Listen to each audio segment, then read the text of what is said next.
مین بازار ٹیکسلا اپنی بناوٹ اور تہذیبی خد و خال کے حوالے سے منفرد مقام رکھتا ہے۔ 1940 میں تعمیر کردہ یہ مندر مین بازار ٹیکسلا کے اندر ہندوؤں کی مرکزی عبادت گاہ تھی۔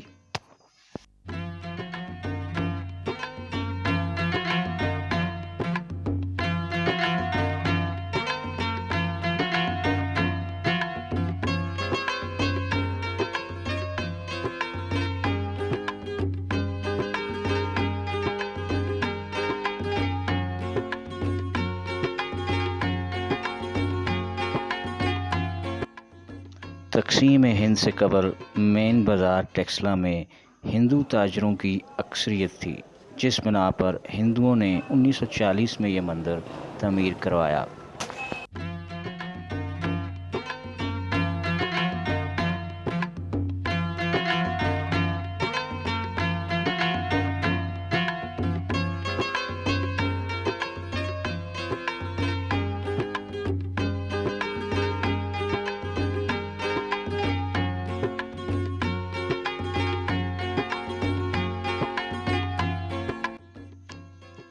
مین بازار ٹیکسلا کے اس مندر سے متصل ایک دھرم شالہ بھی موجود ہے، جہاں پر کشمیر اور ہندوستان کے دوسرے علاقوں سے ہندو یاتری آتے اور قیام کرتے۔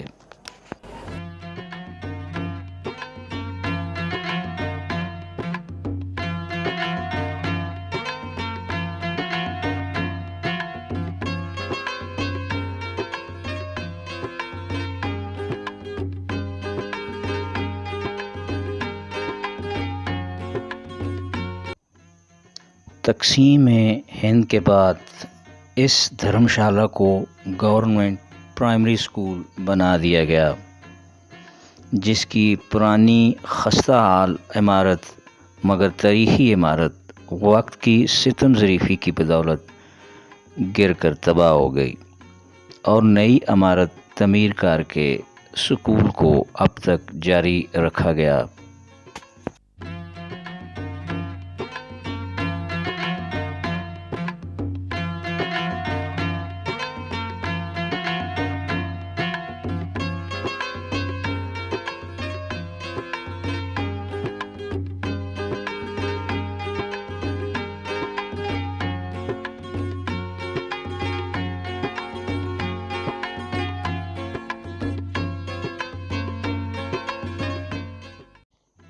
میں ہوں آپ کا میزبان ماسٹر نبیل ٹیکسلا سے، اور آپ دیکھ رہے ہیں اندرون شہر ٹیکسلا کی قسط نمبر 28۔ اندرون ٹیکسلا کے حوالے سے پچھلی تمام 27 اقساط ہمارے یوٹیوب چینل ماسٹر ولاگ اور Facebook page master Nabeel all about Taxila پر موجود ہیں، جنہیں آپ دیکھ سکتے ہیں۔